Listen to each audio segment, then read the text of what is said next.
तेरे इस भक्त को पूर्ण विश्वास था कि मेरा मान रखेगी।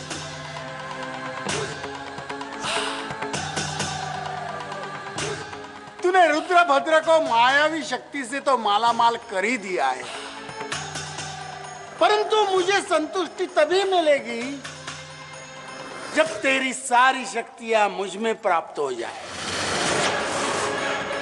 इतना शक्तिमान हो जाऊं, इतना शक्तिमान हो जाऊं कि लोग सोमनाथ से पहले मेरी पूजा करें।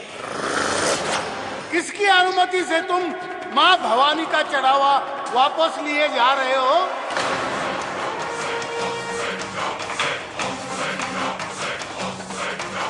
किसकी अनुमति से? दया करो प्रभु, दया करो। आपने मेरी बेटी को जीवन दान दिया है प्रभु। ये हमारी इकलौती पुत्री है प्रभु। पुत्री है नहीं, पुत्री थी। अब तो ये माँ त्रिपुरा की दासी बन चुकी है। देवदासी। प्रभु, माँ ने इसे नया जीवन अपनी सेवा के लिए दिया है। अब इस कन्या का जीवन माँ भवानी के चरणों में ही बीतेगा। प्रभु, चल। प्रभु, प्रभु, प्रभु। जाते हो या अभी इसी पल भस्म कर दे? प्रभु, प्रभु,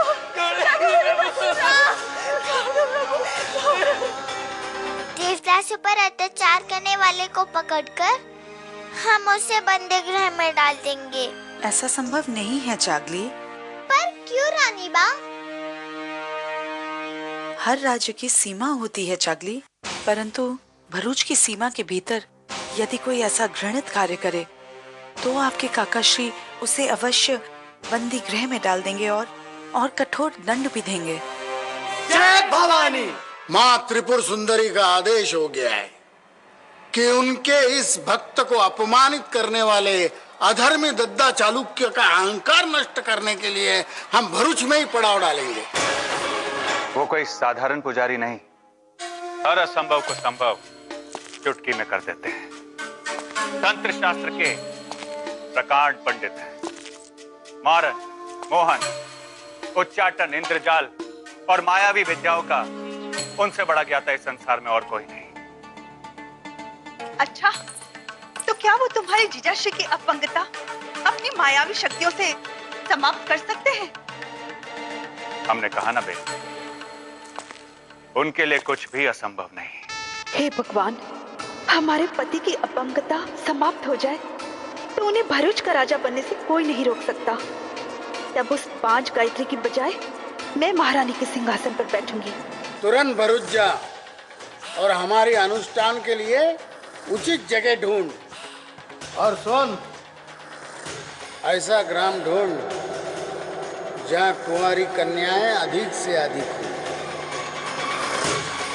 जब सम्राट वल्लभ देव पर आक्रमण हुआ था तो तुमने किसी सपना पूरा होने की बात की थी। मैं आपसे ऐसा क्यों कहूंगी? झूठ, झूठ से घृणा है किरीट को।